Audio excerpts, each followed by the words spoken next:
Hello, I'm Laura McPhee, Insight Editor at Engaged Investor and Pensions Insight magazines, and I'm here with Sophia Singleton, Principal and DC Consultant at Aon Hewitt. Very good to have you here. Thank you very much, Laura. So, there's been a lot of talk about auto-enrolment. Mm-hmm. Do you think it's been a success? I think so far auto-enrolment has been a real success. You know, we're hearing a really low opt-out rates, people are staying in, and that may be largely due to apathy.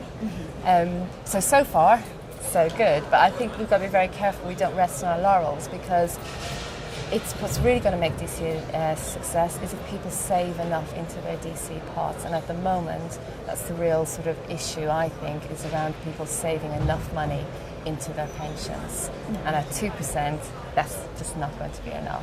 No, so what needs to happen?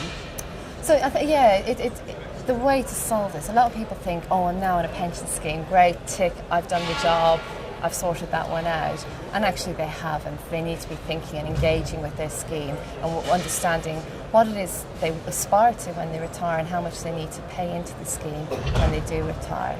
So it's all about engagement, huge things, engagement and member communications, and really helping them understand what it is they need to put in and what it is they're going to get out of the pension scheme. Mm-hmm. And how can that be achieved?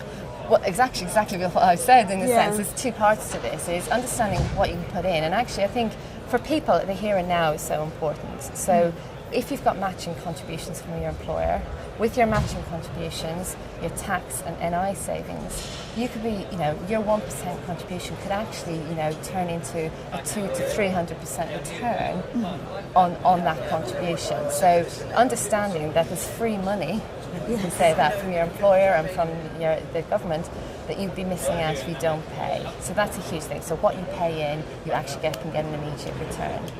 And then the understanding how that will impact what you get out.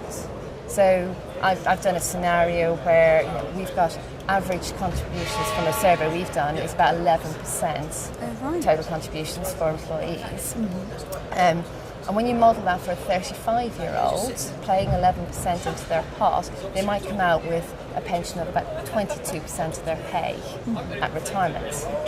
Now, if they increase their contributions and get an extra 2%, so they might only have to pay 0.58 to get that 2%, they would add 20% onto their pension. Oh, really? So that's a 20% pay rise at retirement, just for an extra 0.5% of net pay, in a sense. So that understanding the impact a small amount of money can actually make on their eventual outcome is really important.